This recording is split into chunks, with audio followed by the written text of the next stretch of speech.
विराजते।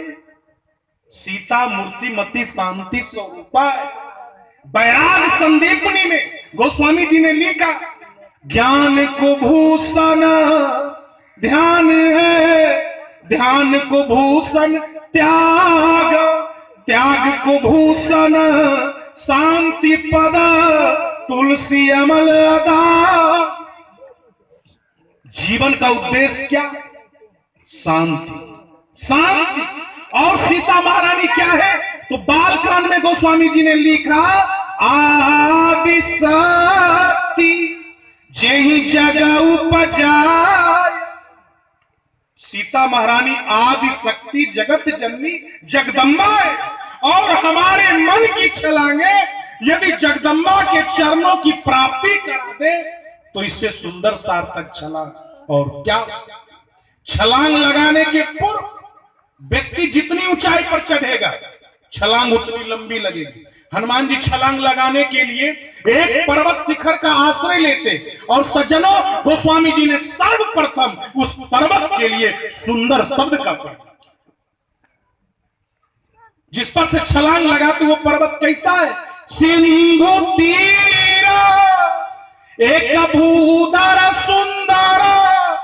वो पर्वत सुंदर है।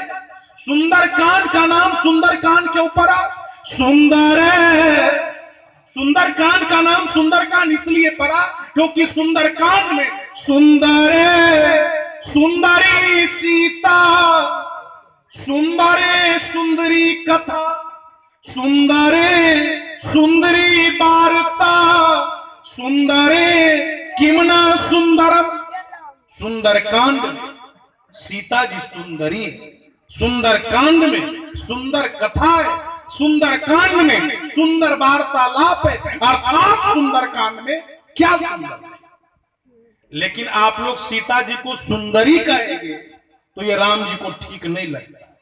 लेकिन भाई हम सीता जी को सुंदरी नहीं कहे तो क्या कहे? तो आप उस बात को याद कर लीजिए, जब राम जी ने पुष्प वाटिका में प्रथम बार सीता जी को देखा तो राम जी कुछ बन गए। उनके सौंदर्य को देखकर वो कवि बन गए, कविता लिखने लगे, कवि बन गए राम जी। और कवि बनने के बाद सीता जी के सौंदर्य के लिए उदाहरण खोजते तो उन्हें कोई उपमा मिलती नहीं है। राम जी निराश हो गए और उन्होंने कवियों के ऊपर निराशा व्यक्त किया। गोस्वामी जी ने लिखा, राम जी कहते हैं, सब उपमा कवि राह जुठारी, के ही पाट तारी विदेह कुंवारी। मैं सीता जी की सुंदरता के लिए कौन सी उपमा दूं? अरे कवियों ने सारी उपमाओं को देह कुमारियों में लगा करके उन्हें झूठा कर दिया। अब हम वाला विदेह कुमारी के लिए कौन सी उपमा दें? प्रभु का तात्पर्य कि संसार की स्त्रियों के लिए झूठी वस्तु अर्पित की जा सकती है, लेकिन आदि शक्ति जगत जननी जगदम्बा सीता महारानी के लिए झूठी वस्तु कैसे अर्पित की जाए? तो राम जी कवियों से निराश हुए। तो गोस्वामी जी भी तो एक कवि है ना, तो कवियों की ओर से तुलसीदास जी ने सफाई दिया। गोस्वामी जी ने कहा, प्रभु इसमें कवियों का कोई दोष नहीं। अरे जो व्यक्ति जिससे मिलना चाहेगा उसका उसी से तो मिलान कराया जा सकता है। गोस्वामी जी ने कहा, प्रभु जो व्यक्ति जिससे मिलना चाहेगा उसका उसी से तो मिलान कराया जा सकता है। जैसे कोई आदमी बरतुहारी में लड़का देखने के लिए जाते हैं, भले लड़का देखने में काला कलूटा, लेकिन मुंह पर लोग क्या कहते हैं? अरे वाह आपका मुंह तो चंद्रमा के समान सुंदर। इसमें हंसने वाली कौन सी बात है? लोग जो करते वो मैं आपको कहा। तो देखिए राम कथा है क्या? हमारे और आपकी दिव्य गाथा है, हमारे आपके जीवन की गाथा। तो जो होता है, तो जो व्यक्ति जैसा मिलना चाहता है जिससे उसका उसी से मिलान कराया जाए। अरे उपमाएं जो है प्रभु कवियों से प्रार्थना करती है कि हे कवि महाराज हमारा उदाहरण आप सांसारिक नारियों के अंग के लिए दीजिएगा, सीता जी के लिए नहीं, नहीं तो हमारी महिमा ही समाप्त हो जाएगी। इसलिए प्रभु प्राकृत नारी अंग अनुराग उपमाएं संसारिक नारियों के अंग से अनुराग करती है। इसमें कवियों का कोई दोष नहीं।